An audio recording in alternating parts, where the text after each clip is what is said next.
Why is so much of our popular media set in the Middle Ages? Why are we so fascinated and entranced by these settings, by kings and knights and wizards and peasants? Well, I think it has something to do with our fatigue with our own time. In the face of modernity, it is easy to feel lonely, for instance. In our crowded cities, almost everyone is a stranger to each other, keeping their heads down, going their own way. Society is a sprawling map of skyscrapers, and the individual is so small, insignificant, and all by themselves. It's in times like this, perhaps, that we have the most appetite for nostalgia. We would like to see the medieval world reenacted in our fantasy fictions and video games because we long for a different time when people connected with each other in different ways, when they followed a different mythology and led a different way of life. This is what the show Boy Kongming seems to understand. The premise of the story may appear silly at first. The 3rd century Chinese military tactician, Zhuge Liang, gets reborn or transported into modern-day Shibuya, where he meets a struggling but intensely talented singer named Echo and decides to become her agent and help her fulfill her dreams. The fact that Kongming is so out of place in the modern world, yet at the same time so adaptable, makes for some pretty hilarious comedy. But beyond the absurdity of the situation lies a greater storytelling purpose. The writer for the manga, Yotsuba Yuto, seems to understand that while we don't really want to live in medieval China, we do wish that some of its idealisms can be subsumed into the present. Kongming, famously fictionalized in the 16th century novel Romance of the Three Kingdoms, is the embodiment of intelligence, loyalty, wisdom, and ambition. When the show taps into the philosophies of a medieval Chinese statesman, it also taps into the characteristics of that age. For instance, Kongming is intensely loyal to Echo. He is infinitely devoted to supporting her dream. This makes a lot of sense for him. Kongming was a statesman who served a master, who shared a dream with his lord of one day unifying the warring kingdoms and bringing about a time of peace. And so, in the show, Kongming brings a similar kind of vigor to his devotion to Echo, a new friend and person to serve, without discarding his feelings for his old friend. いかなることであろうと、どのような困難な道であろうと、この孔明、視力を尽くしてお助けします。いつでもご命令ください。ささやかながら知恵を絞りたいと存じます。 This kind of loyalty might have felt cheesy if Kongming wasn't a character from another time, if he was just some 21st century rando who showed up in front of Echo. 命令ってキャラぶれねえ。 Kongming's peculiarity feels appropriate because he comes from a different time and place, and he doesn't care about our common senses or our blithe conformity to individualism and self-reliance, which only makes us more alone. For Kongming, rather, dreams are not a lonely affair, as some of us might tend to think of it. They are shared with the people who support us. He shows that we need someone who understands us, who lends us a hand, who trusts us, and whom we trust. This is a lesson that he himself has learned when his lord in a past life, Liu Bei, traveled personally to his home 3 full times to ask Kongming to be his closest advisor.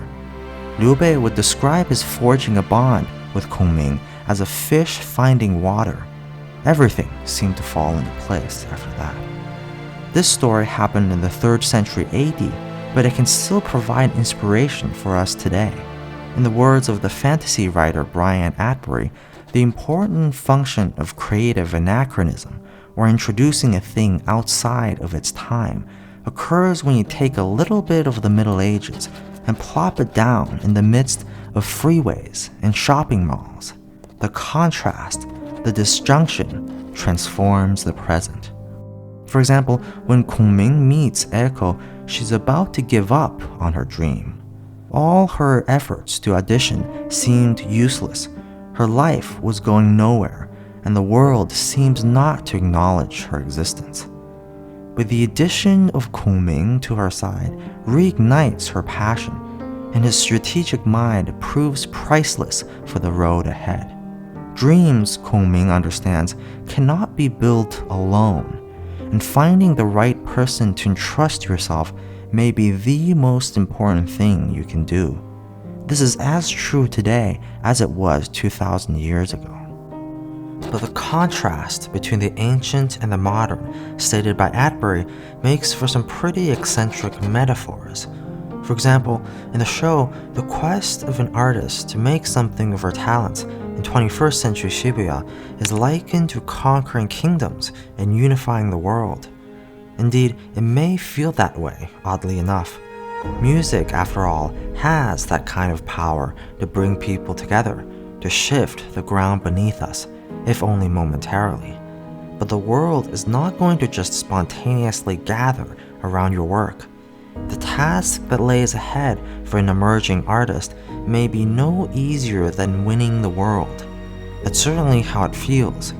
But then again, as moderns, we may be hesitant to use such grandiose or romantic language. Kongming gives us an excuse to frame it that way, with a sense of humor, of course. People don't talk that way anymore. For many artists, perhaps, their life really began, on the day that they discovered their art. But what follows might be an indefinite span of time when the artist's work fails to attract the crucial recognition it needs for them to make art for a living. Publishers are going to turn down your book. Producers won't care for your script. Galleries can't sell your paintings, and venues may not hire you to do gigs. That's not to say that no one appreciates your work yet. Some do, and their voices move you deeply. But the general mood of an artist is that of a gently hanging despair, as if all your efforts amount to nothing.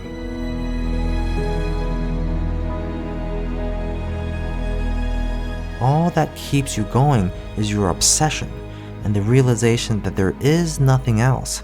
You have to do what you do. You don't have a choice. This way of life is not going to be easy, but an artist like Eiko may take that journey because she wants to, in Kongming's words, save the hearts and minds of the common folk. The word that Kongming uses here is tamiguza, or the equivalent of changsheng in ancient Chinese. Eiko sings out of compassion because she was saved by music, and she wants to do the same for others. Here again, Kongming's own ambition and dream is dubbed onto a modern yet universal story, namely the function of art and its redemptive quality. It may feel absurd to compare the stories of the Three Kingdoms to an anime girl in modern Japan, but the absurdity of the analogy hides a true purpose: to universalize the narrative, to make new dreams out of old legends, and make legends out of new dreams. Again, Atbury writes, texts from the past no longer speak to us as they spoke to their original audiences, but they still lurk in our libraries, challenging us to provide them with new voices and new meanings. The effect of writing Kongming into our environment, then, is a refreshing story about the trials and battles of chasing dreams in the modern world.